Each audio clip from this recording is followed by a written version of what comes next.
For much of his long and celebrated career, Richard Widmark was known to the public as one of Hollywood's most intense and compelling actors. With his piercing eyes, sharp voice, and ability to portray menace, authority, and moral conflict, he carved out a unique place in American cinema. Audiences saw him as tough, disciplined, and deeply committed to his craft. Yet behind the carefully managed public image and decades of success, Richard Widmark lived a quieter, more complex life that remained largely hidden from public view for more than 30 years. Widmark rose to fame quickly in the late 1940s, making an unforgettable debut as a sadistic killer in Kiss of Death.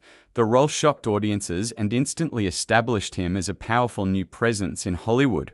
Unlike many actors of his era, he was not typecast solely as a villain. Over the years, he played a wide range of characters, from lawmen and soldiers to doctors, politicians, and troubled anti-heroes. His performances were marked by intelligence and emotional depth, earning him respect from critics and peers alike. To the public, Widmark appeared to embody the Hollywood ideal: successful, confident, and firmly embedded in the studio system. He worked steadily for decades, appearing in major films and television projects while maintaining a reputation as a professional who took his work seriously. Interviews from the time often portrayed him as thoughtful, principled, and somewhat reserved. Few suspected that beneath this visible career was another life that he guarded carefully. The double life Widmark lived was not one of scandal in the traditional Hollywood sense. There were no secret crimes, hidden families, or sensational tabloid revelations. Instead, his double life was defined by a deep separation between his public persona as a Hollywood star and his private identity as a man who increasingly distanced himself from the industry and its values.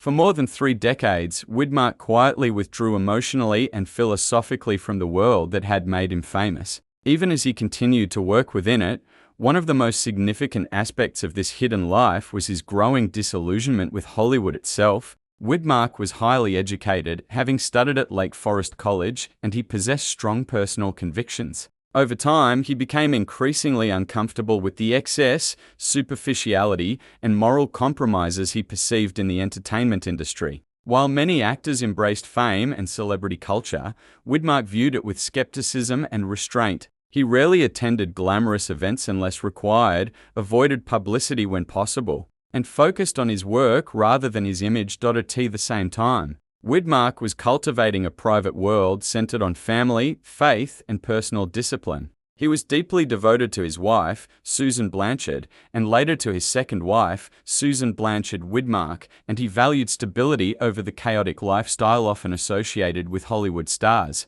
Friends and colleagues later revealed that he was far more introspective and spiritually inclined than his screen roles suggested. This inner life was something he rarely discussed publicly, choosing instead to let audiences project their own assumptions onto him.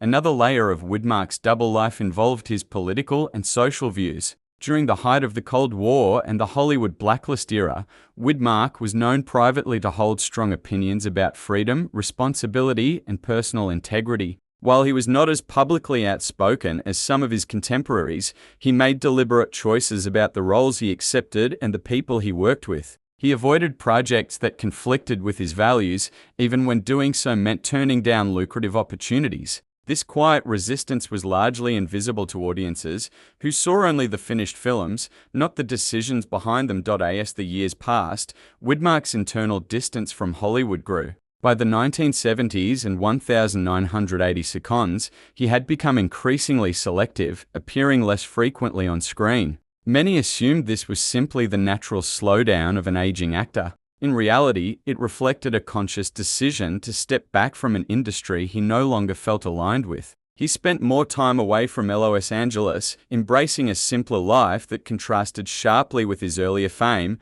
This long period of withdrawal was not widely discussed until later in his life, when interviews and biographies began to shed light on how deliberately Widmark had separated his public career from his private identity. Those close to him described a man who was disciplined, reflective, and deeply committed to living according to his principles. He read extensively, engaged in philosophical and religious discussions, and placed great importance on personal accountability. For over 30 years, this inner life existed alongside his public career. Largely unnoticed by fans and the media, the revelation of Widmark's double life challenges the common narrative of Hollywood stardom. Rather than being consumed by fame, he used it as a means to an end, maintaining a clear boundary between who he was on screen and who he was off it. This separation allowed him to survive in an industry that often overwhelmed others. But it also meant that much of who he truly was remained hidden until later reflection made it visible.